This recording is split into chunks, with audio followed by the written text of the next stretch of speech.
Let's show our next presenter that we give a damn. Please welcome from the Ovarian Cancer Canada, Emilie Chiasson.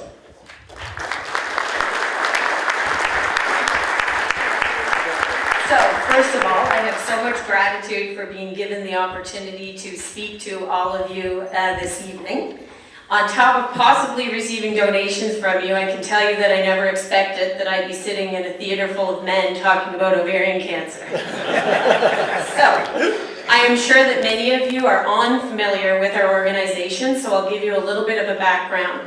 We are the only charity in Canada that raises money that specifically funds research, support programs for women and their family that have been affected by ovarian cancer, and as well we fund general education and awareness programs for healthcare professionals and as well the general public.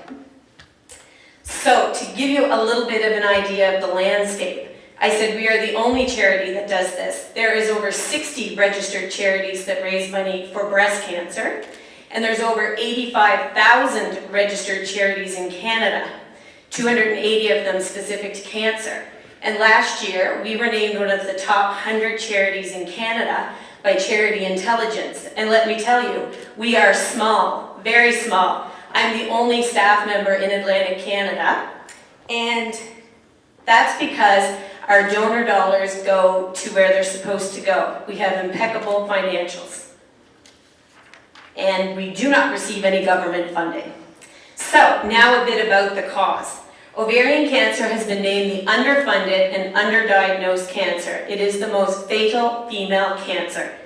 And there is no effective screening test, and therefore, unfortunately, women get diagnosed late. About 70% do not survive at 5 years. I often hear people say, why didn't I know about this before when I tell them what I do?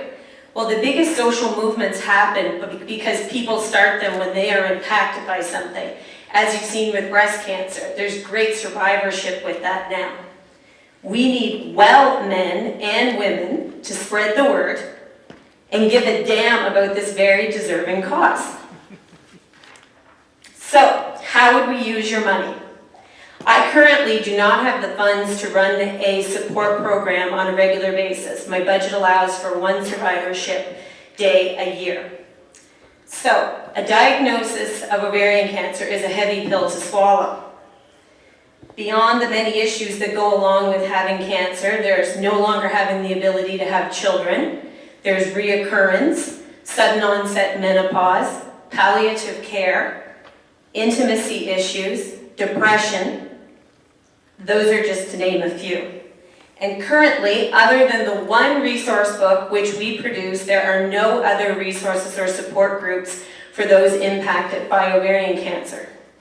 What about the husbands and the sons and the family members? Sometimes they need support just as much as the cancer patient does themselves. Your donation, roughly based on the numbers that they gave me, will fund somewhere around 2 years of an ongoing support program. That would cover facilitation, speakers, rentals of any sorts, and sometimes we reimburse people that are in need that otherwise wouldn't be able to come to different meetings like this.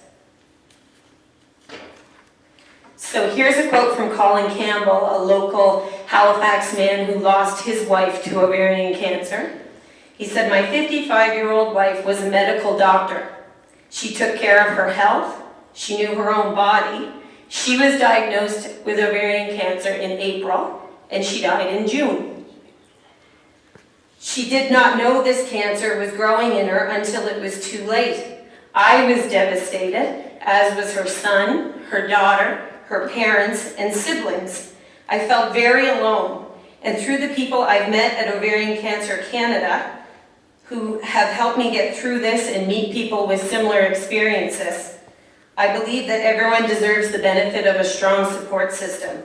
That's the end of his quote. Support systems create communities, and communities create movements. Research shows that support programs cause better outcomes for those dealing with a critical illness. How ironic is it that ovaries that give life take away life from so many? As of today, we don't know what causes ovarian cancer, but we know that there's a 25% genetic connection to colon cancer, breast cancer, and uterine cancer. So if any of you in this room have a loved one, or you yourself have a history of this, then you should give a damn about this cause.